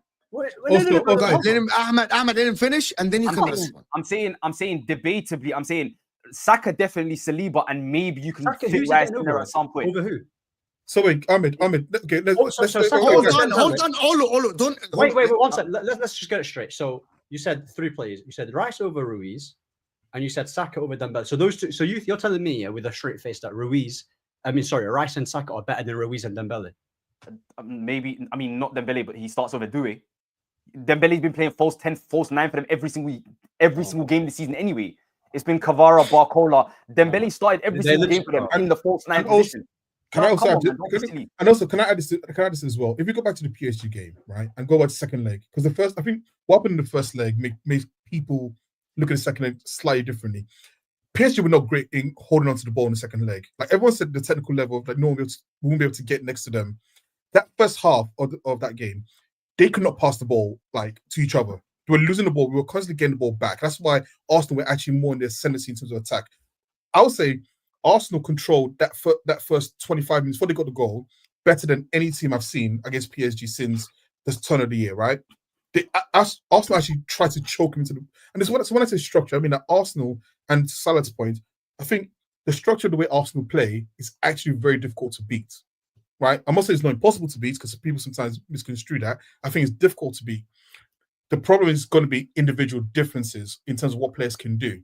And that's where there's a challenge for Arsenal in terms of can we get over the line, right? Because I think a Bruno, if we had a Bruno Fernandes, as much as people don't like Bruno Fernandes, and as much as I don't like Bruno Fernandes, I think Bruno in that Arsenal team against PSG, Arsenal would have beat them. I think would have, because he would have done something spectacular, unlike what Odegaard, who was playing it safe. However, guys, did you notice how I said I was going to ramble for about 5 to 10 minutes, and Ahmed I'm will forget gonna the hate end the show now. and it happened. Yeah. Big up. Big up, people. Let me just read a couple of these super chats before. As an Arsenal fan, I think Saka and Saliba will leave. I don't think so. No, I don't think so. I disagree. If you have a trophyless season next Yeah, but year, the thing is, Saliba will go. Yes, let Yes, Vitor Saliba. finish. Ahmed, let Vitor finish. yeah, I just wanted to emphasize there is a real thing about players looking at what their career is going to end up being, and trophies are important to them. If it happens to be another trophyless season for Saliba, I think he's looking and he's asking questions. I need out of here. He is Yeah. part of the Saka's reason. different. He is part. Well, sorry, but also the problem is this: he is part of the reason why we didn't get the trophy, right? So I'm sorry. I'm also going to put it part. Listen, it's a team game. It's a collective game. Like I guess United, he got skinned by what's called whatever his name is. Anyway, it doesn't matter. Against Bournemouth, he got sent off. Like if he wants to leave and we didn't win, we also didn't win with him. So he's part of that reason why we didn't win. I don't like this idea where people just take away personal responsibilities from a player who's also part of the team. So Yeah, okay. that's just my thing. Because imagine against Madrid, that mistake he made had just gingered Madrid, and Madrid did a remontada and they knocked us out of the Champions League. Whose fault would that have been? The same Saliba who caused us. How many Exactly. players? Simple question: how many players do Arsenal need to close the gap on Liverpool and City? Chelsea is shit, and United is still building, so we can't count them. So United and Chelsea, we'll talk about them later. But how many players do people think Arsenal need? I think if Arsenal get a striker, I think we need 4. Zero versus We need City. 4. We need 4. But they don't need any more players. I actually I agree with Vator. At the current moment, Arsenal don't need City at the current moment with Kevin De Bruyne leaving, right? Right, without us, without a playmaker, with Doku and Savinho, I don't think they need any player to close the gap. It's all about the manager. And also, if City, hold on. But if City go and sign a playmaker, City go and sign a winger, now we're talking about Arsenal need to sign. That is the reality. I agree with Vator here. I think Arsenal need 3 or 4 players, right? Can I ask a question? So the question is what? Isn't City trying to close the gap on Arsenal and Liverpool right now, based on the position and the fact that, as Vatus would know, most of the players in the midfield who are old have to leave. So the KDBs, the Gundogan's, the Bernardo Silvas, right? Even Kovacic to an extent, they need a whole right? restructuring. Like Man City's problem in midfield is larger than we realize in terms of and also they've got a returning Rodri who we don't know what he's going to be like in terms of his injury. So wouldn't you say that they've got a gap to close as opposed to Arsenal having a gap close to them? And I think we're looking at Man City from the treble and the guys who won 4, as opposed to the City of this year, right? Yeah, the current situation that they're in. Yeah. Can I do that last? I want to hear. Can I hear Jamie's as a Liverpool fan point on this? So we can do this in less super chat. I think City's problem is, I don't think there's the caliber of player out there that can come in for City right now to take over the immense talent they've had at their club for the last few years. I agree. I think that's City's problem right now, because look, the players City have had in the last 8 years are fantastic. Some of the best players in the world. Out in the market right now, I don't think you're going to find that caliber of player to come in and improve on what they got. I think there's a lot of work for City to do in the summer. I mean, they spent almost 200 million in January, and it doesn't really show. So I think City got a lot of work to do. I think they got a lot of work. I agree wholeheartedly. I mean, replacing someone like Kevin De Bruyne, who's been arguably the best player in the Premier League for like 8 years, is insane. Do you know what I'm trying to say? Like, it's not going to be easy to do. Bernardo Silva, who's been a solid player, is not going to be easy to replace. I know they got Doku and Savinho to try and replace like a Mahrez and Grealish somewhat, and it's not. I mean, Savinho looks nothing like Mahrez did when Mahrez came from Leicester. That 1.5 years that Grealish gave you, I mean, Doku's still got a lot of work to do. Okay, Morgan Gibbs-White and Wirtz, for example, they're not going to replace that level of creativity, that level of output that with the players. I mean, I agree with the Liverpool brother wholeheartedly. To be fair, it's going to take a lot. It's going to take a lot. I mean, Man City have a lot of work to do, and they probably can because of the money that they have to their expense. Financial. The recruiting that they've done. I don't doubt them whatsoever. Like Man City have been incredible at recruiting players over the last 10 years. So it's not something I doubt, but they do have a lot of work to do either way. I know Mo wants to move on, but I'll say this real quick. Yeah, but Jamie said it. Regardless of the money, the talent out there doesn't look like it's available to really come in and hit the ground running the way KDB's done it. Marmoush was an incredible signing, by the way, an absolutely remarkable. Marmoush. Honestly, if you look at his overall season, the G and A, and how he's been impactful, he's come to a new league and he's adjusted very well. I got high hopes for him. Yeah. I'll just say this: I'm not trying to downplay it. I'm not trying to do this whole leopard in the tree thing. Honestly, the way we look and the possible exits, I'm comfortably saying we're probably third favorites for the league. Liverpool have been that strong. It's a second year for this manager, and he knows how to win. Arsenal, we're already seeing them retool and getting some players. It's for City to try and close. Honestly, it's for City to try to close the gap to a Liverpool. And everyone is closing the gap to Liverpool. Everyone is, for me, Liverpool are by far the best team right now, and we're all playing catch up to them. Yeah, Arsenal have already agreed the deal for Saka. Yes, they have. I don't think Saka's going anywhere unless there is something dramatic that happens at the club. But listen, people, Jamie Phillips in the description, great Liverpool representative, of course, as always. He's full of like great takes. That's a bit of banter, bro. You're a great guy, man. Normally, I don't even get along with Liverpool fans, but you're a great guy, man. You handle yourself really well. Oh, Jamie, I'm telling you, Ahmed. Before you come in, I said Jamie is the most logical Liverpool fan out of all of them. I love him, man. Incredible guy, man. Has Jamie got? Sorry, Jamie, have you got the book of the assistant coach behind you there? Yes, all of them they did. Oh my goodness! I didn't actually buy it. My wife bought it for me. Did you read it? Have you read it? You know my favourite quote in here. Go on. If the ball is happy, the player is happy. That's my favourite quote. Wait, and I actually read it from back to front. Yeah, man. Are you from Liverpool? Guys, wallah. That just proves, Jamie, that just proves we can have these conversations off the camera. All coaches and all managers are cuckoo. That just proves the point. All coaches and all managers are crazy. So that's why when Arteta says what he says, I'm not surprised. He's crazy. You have to be a certain level of delusion or crazy to be a manager, in my opinion. Yeah. vATOR games in the description as well, guys. So go and support vATOR, AA United, of course, Marshal channel, Casual EFC, of course. And if you want to follow a lot of NFL, Muhammad Salad on all platforms, on Twitter as well, does a lot of content as well. And Olo is exclusively here on Footy Judge Olo, of course, as normal. I will see you guys soon. This will take you to Hussam. It's okay. This is going to be a great show. It's Hussam and Tom talking about Zubimendi going to Arsenal. Just go and enjoy yourself. We'll see you guys soon.